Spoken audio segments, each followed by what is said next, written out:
Hi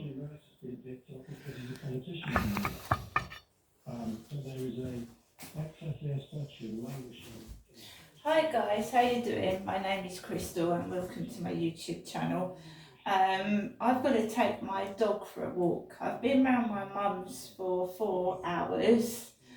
I got back just before 5 and I've got to take my dog for a walk the usual time around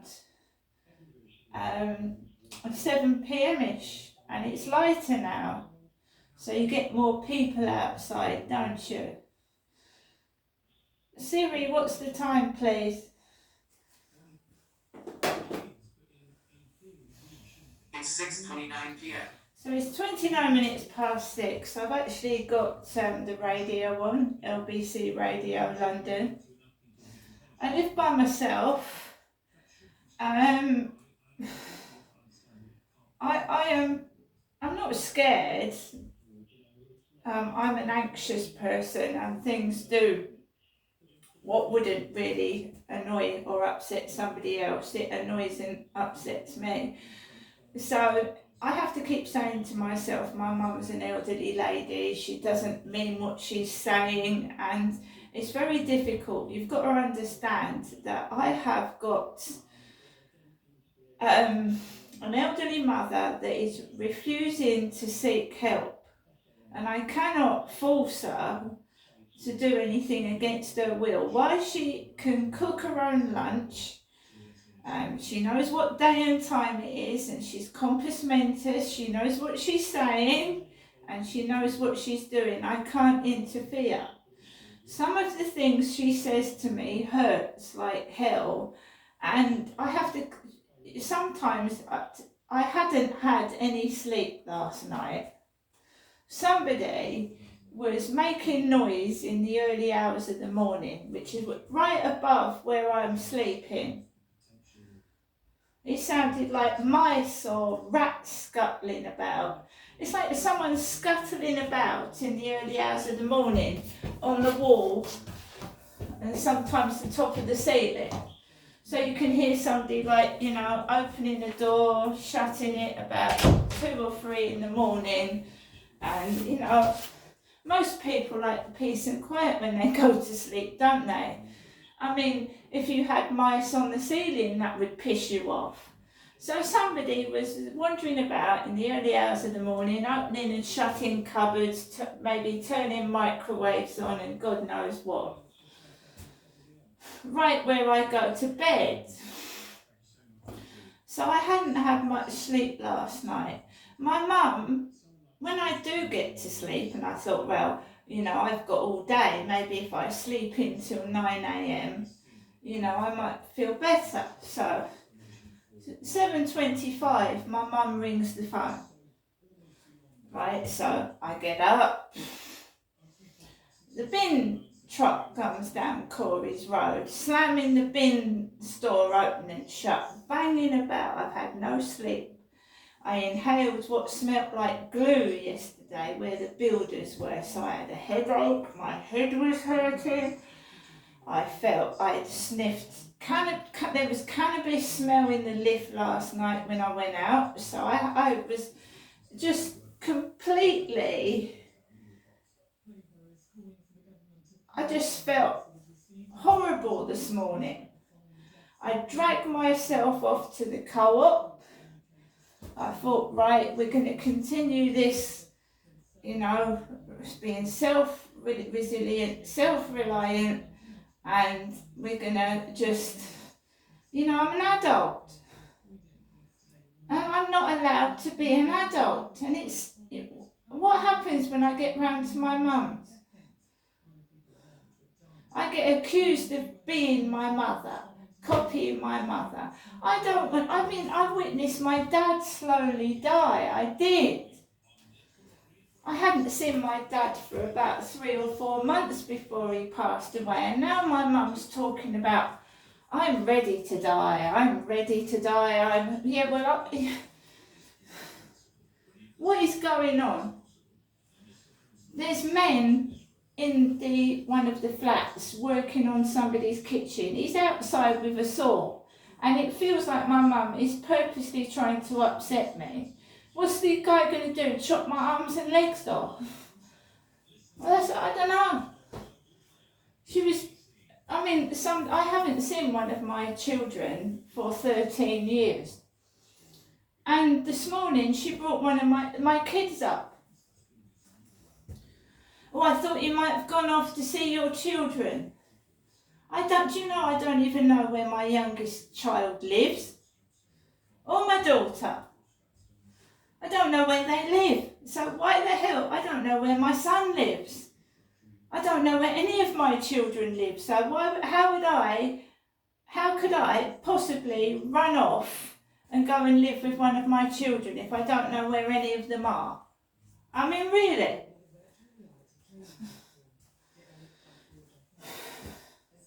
My mum thought I was going to go up there over Easter. I said to my mum, if you want help and you want to come and live with me, we need to move to a property that is suitable for an elderly person. Because my flat is not, and her flat isn't suitable for a mother and a daughter to live in, because there's only one bedroom.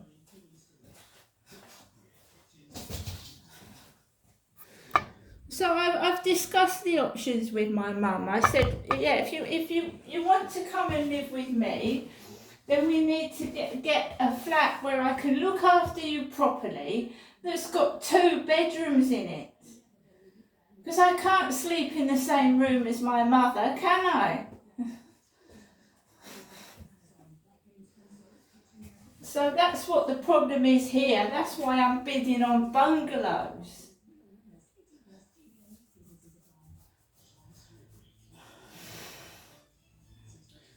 But unless my mum accepts help and accepts me to help her and contact someone on her behalf to get her and me a flat together, then nothing's going to happen, is it? And she's getting more frail, she's hunched over, and she's in pain. She said she had backache. And what's her doctor doing?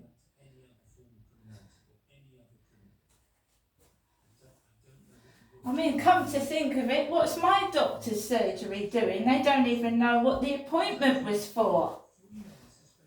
The police don't do anything, the doctors don't do anything. According to the police.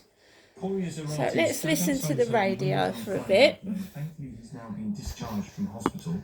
Detectives have established that he was approached by 2 men in a residential street and stabbed before the pair fled in a blue Mazda 3 driven by a 3rd male.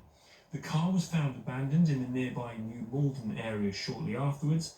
The Met say that they've established that after abandoning the vehicle, the suspects travelled to Heathrow Airport and have left the UK.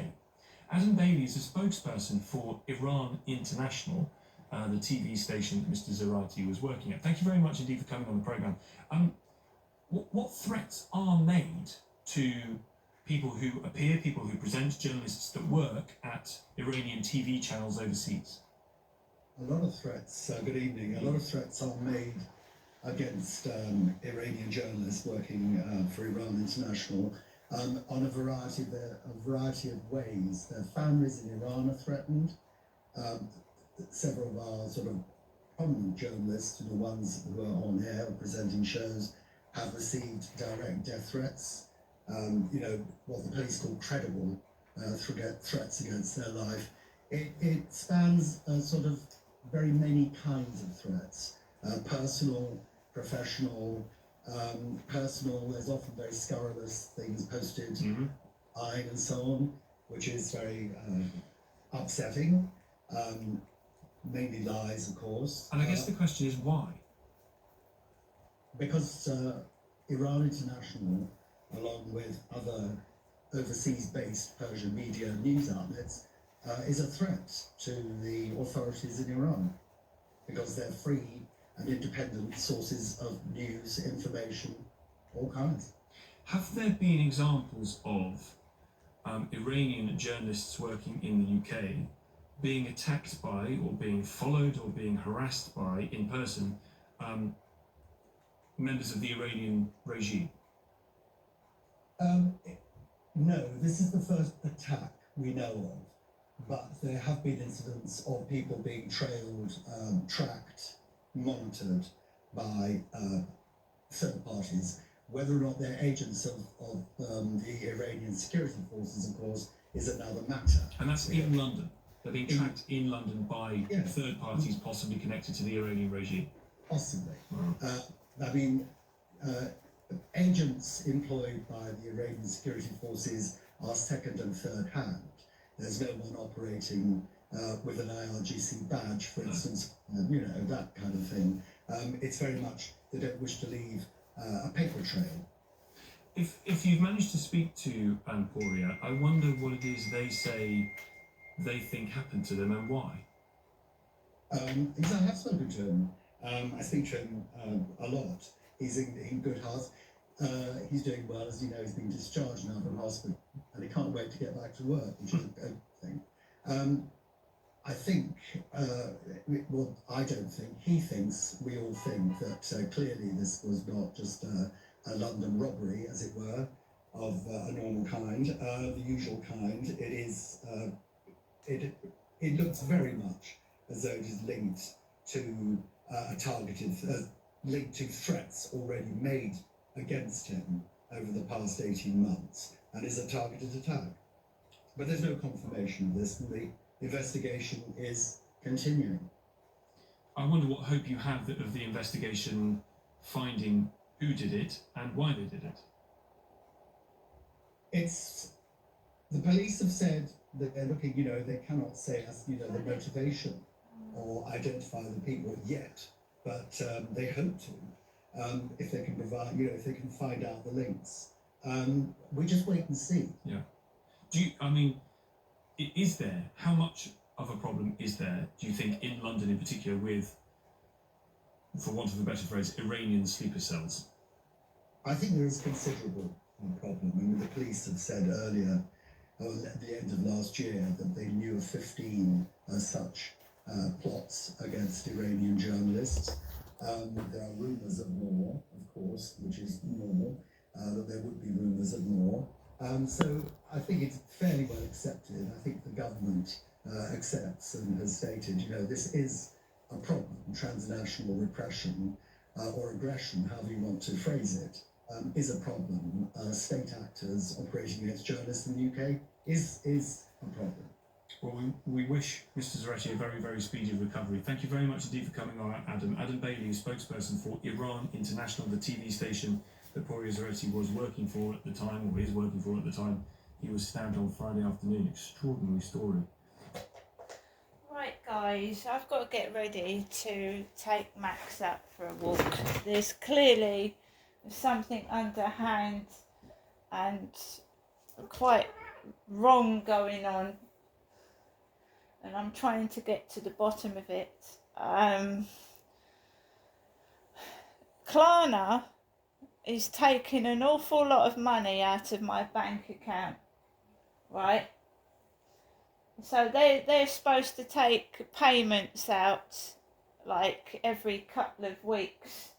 I've had 2 payments come out of my account already over a couple of weeks, and they've tried to take another amount out, and it's not in there for them to take. So they seem to be taking loads of money out of my bank account. It doesn't seem like it's every couple of weeks to me. It seems like they're taking money out every few days. So I'm going to have to stop them or request that they give me details of what I'm paying for. Because they are taking money out. It seems like every couple of days. I've had two payments come out in a week, and they tried to take another amount today. We've got a suspicious person trying to talk to me on Google Chat, and I had somebody in Google Chat try to rip me off of £200. So I'm just obviously being careful. There's a con artist about that's been trying to steal money out of my bank account as well. That's very suspicious. So it's all right to leave me without money and money to buy food, and it's okay that they steal money from a poor person so that they can feed and buy things for themselves. I think it's fucking disgusting. I really do.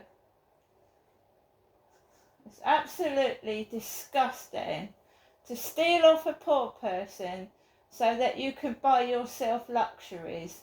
Because the one time they stole off my bank account to buy themselves stuff from Marks and bloody Spencer's. And if you were starving, hungry, and desperate for money, you wouldn't